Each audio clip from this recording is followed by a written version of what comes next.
bem? Nós vamos continuar a nossa aula falando ainda do módulo 3, que fala sobre os aspectos econômicos do mundo desenvolvido. Para iniciar essa aula de hoje, eu vou fazer com vocês a correção das tarefas que eu havia deixado na aula anterior. Bom, a primeira era para vocês realizarem a tarefa da atividade 1 da página 209.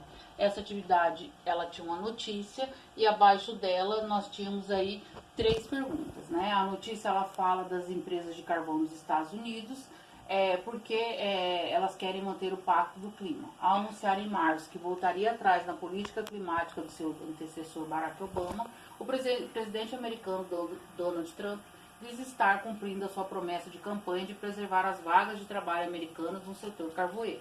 As mudanças anulam as ferramentas que visam reduzir as emissões de gás do efeito estufa dos Estados Unidos, como acertado no Acordo do Clima de Paris em 2015, o qual Trump igualmente prometer abandonar durante a campanha eleitoral. No entanto, algumas companhias carboníferas americanas estão lhe pedindo que reconsidere tal posição. Elas se unem a um coro cada vez mais veemente de gigantes de combustíveis fósseis e políticos conservadores, segundo os quais abandonar o pacto abalará a influência dos Estados Unidos no setor de energia global.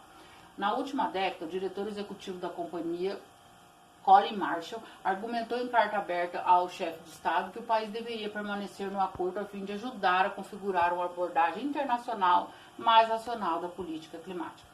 Como produtora de carvão, não queremos ignorar os 2/3 dos americanos que acreditam que a mudança climática está ocorrendo e que as emissões de CO2 desempenham um papel nela, justificou Marshall. Por que empresas de carvão dos Estados Unidos querem manter o Pacto do Clima, G1? Bom, pessoal, a primeira pergunta era a seguinte: qual é o papel dos Estados Unidos na nova era da expansão industrial que vivemos atualmente? Os Estados Unidos, apesar de terem perdido o posto de maior produtor industrial para a China, ainda são um dos principais responsáveis pela acelerada expansão industrial no mundo. Então, hoje ele ainda é a segunda maior economia do planeta. Ainda detém o maior PIB, tá? A China, ela está quase alcançando os Estados Unidos, mas ele ainda possui um papel muito relevante dentro do cenário mundial. Bom, a letra B, ele perguntava: que preocupação passou a fazer parte dos processos de produção industrial atualmente? Atualmente, a redução de gases de efeito estufa, que prejudicam o meio ambiente, constitui uma preocupação que antes não existia. Trata-se da política climática. Então, nós vimos que as próprias indústrias carboníferas, elas pediram para que o presidente Donald Trump reconsiderasse a sua decisão em sair do Acordo do Clima, que isso não seria visto com bons olhos pelas entidades e organizações internacionais, e os Estados Unidos poderiam estar manchando sua reputação. Então, hoje há uma preocupação muito grande com a emissão desses gases do efeito estufa. A C, pessoal, era um pouco de cunho pessoal, mas eu coloquei aqui uma resposta para que vocês possam estar se norteando. Em sua opinião, a desaceleração da produção industrial é a melhor alternativa para resolver o problema abordado na notícia?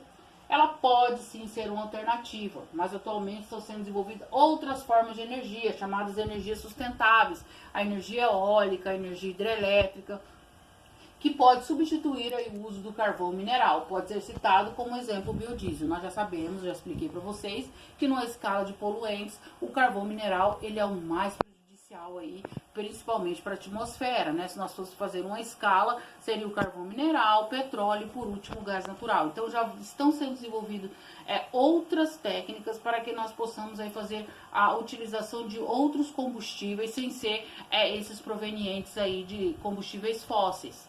Bom, dando continuidade, a atividade 2, ela tinha para nós um mapa, que é o investimento em pesquisa e desenvolvimento.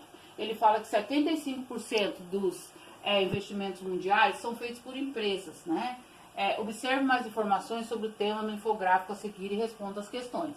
Então, nós vimos o título, aqui nós temos a legenda, que seria a porcentagem do PIB gasto em pesquisa e desenvolvimento. Nós temos, por exemplo, aqui no Brasil, em 2010, cerca de 47%, China 75%, Estados Unidos 66%, Itália 51%, tá? E aqui ele tem outra legenda que ele fala: porcentagem dos gastos em P&D feito pelo setor privado, tá? Então, a parte verde, a gente consegue ver que a maioria desse setor que investe aí em pesquisa e desenvolvimento ainda é o setor privado. O que vocês teriam que estar respondendo? Bom, Quais os países que mais investem em pesquisa e desenvolvimento? A gente é óbvio que são os países mais desenvolvidos, os chamados países ricos.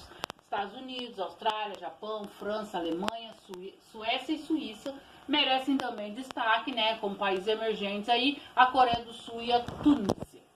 B. Em quais países os investimentos em pesquisa e desenvolvimento do setor público é maior do que no setor privado? Então existem países onde o setor público ele acaba investindo mais em pesquisa e desenvolvimento. E são México, Brasil, Argentina e Rússia. C. É outra pergunta de cunho pessoal, mas eu coloquei também aqui uma resposta para vocês para estar norteando aí. Em sua opinião, por que o continente africano apresenta os menores índices de desenvolvimento do mundo? Né? É porque a maioria desses países ainda depende de atividades ligadas ao setor primário, agricultura, pecuária, extrativismo, a qual fornece produtos com baixo valor agregado. Por conta disso, o PIB desses países não tem um valor elevado, o que dificulta o investimento na área de pesquisa. Então, eles acabam que baseando toda a sua economia, ou grande parte dela, no setor primário. Como eu já expliquei para vocês, o setor primário, ele é um dos que menos rende, os chamados royalties, né? Os commodities. Então, esses commodities, eles acabam que não tendo um valor agregado muito grande. Por exemplo, uma tonelada de ferro, de minério de ferro, ele vale muito menos do que a liga de aço, porque o minério de ferro vai ser utilizado para fazer a liga de aço. E a liga de aço vai valer muito menos aí que componentes, por exemplo, de um carro.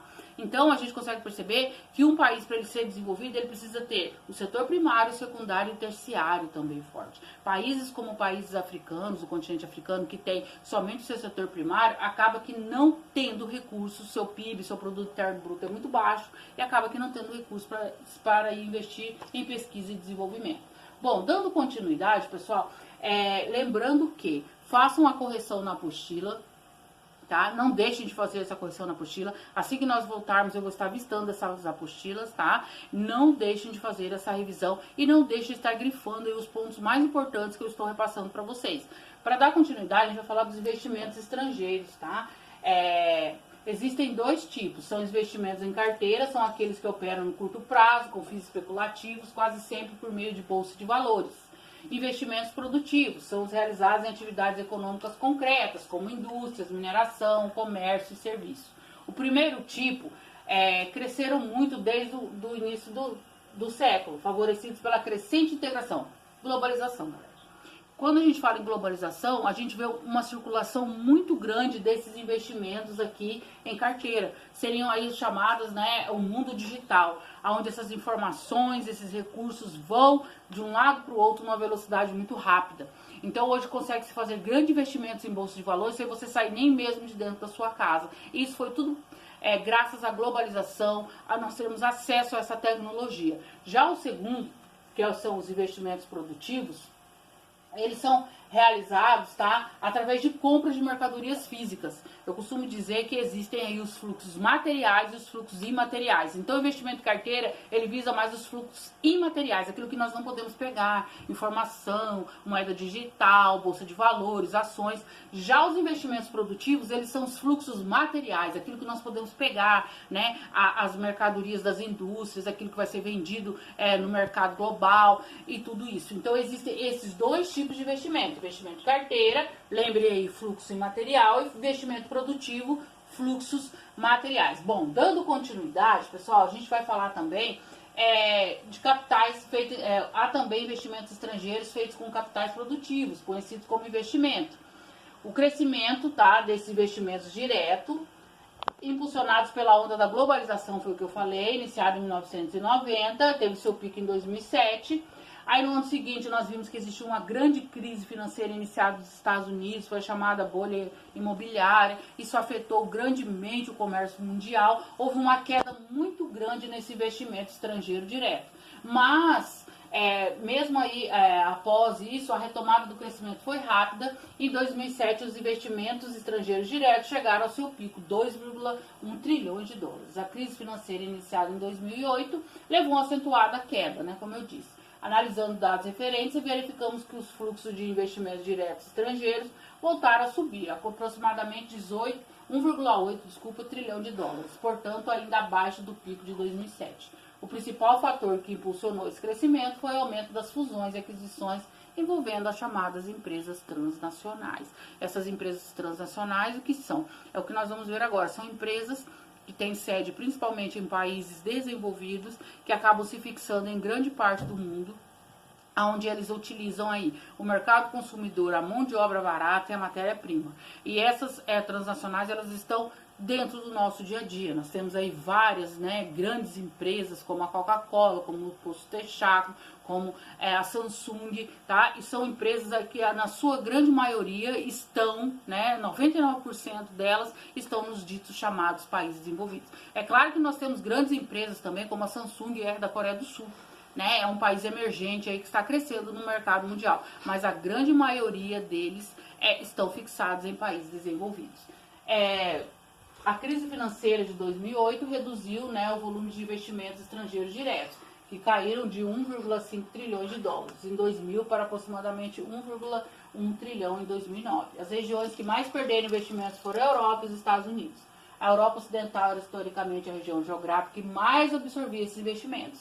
Embora tenha se recuperado da crise financeira, os dados mostram que a Ásia superou. Isso aí, existem aí vários países emergentes dentro do continente asiático, chamados tigres asiáticos, novos tigres, os novíssimos tigres, sem falar ainda a grande China, que hoje aí opera grandemente dentro do cenário econômico mundial. A velocidade do crescimento dos investimentos estrangeiros diretos na China e na Índia não tem precedentes, o que colocou a Ásia em lugar de destaque. A África tem crescimento, mas após a crise ainda não conseguiu se recuperar, continua sendo aí a região menos favorecida, com menos investimentos. Um conjunto de apenas 9 países controla 65% dos investimentos estrangeiros diretos. A China é o único país não desenvolvido a aparecer entre os 10 maiores investidores mundiais. Os países envolvidos são os maiores receptores de investimentos diretos, pois oferecem maior segurança econômica para os seus investidores. Entre os maiores receptores, 3 são do grupo de países emergentes. Então a gente consegue perceber ainda que esse mundo global, ele é todo controlado por esses países desenvolvidos. Bom, as transnacionais. Aqui eu não vou ler tudo isso para vocês, tá? Vocês vão ter acesso a esse conteúdo, seja ele através desses slides, seja através do PowerPoint que eu vou estar enviando para coordenação, ou seja através do vídeo. Bom, pessoal, as transnacionais, como eu disse para vocês, elas tiveram uma grande expansão e logo após a Segunda Guerra Mundial, quando houve aí a globalização. A gente sabe que a globalização é um fenômeno muito antigo, iniciado lá nas grandes navegações, mas que ela teve um impulso muito grande durante o período da Guerra Fria, porque aí começou a se desenvolver várias tecnologias, aquele confronto indireto lá entre os Estados Unidos e a antiga União Soviética. E essa globalização, ela fortaleceu o aparecimento dessas grandes empresas. Como eu disse para vocês, são empresas que se fixam principalmente em países subdesenvolvidos, buscando aí mercado consumidor, matéria-prima e mão de obra barata. Tem suas sedes principalmente em países mais ricos. E para finalizar, eu vou deixar para vocês, tá? A atividade 3, a página 220 e os testes, página 220 e 221. Pessoal, não deixe de fazer, não deixe de estar lendo os módulos, tá? Essas atividades serão todas computadas, como eu disse para vocês, principalmente na nota de tarefa. Então, façam, criem uma rotina de estudo, tá? E não deixem aí acumular essas várias atividades que estão sendo enviadas para vocês. Bom, pessoal, por hoje é só. Beijos e até mais.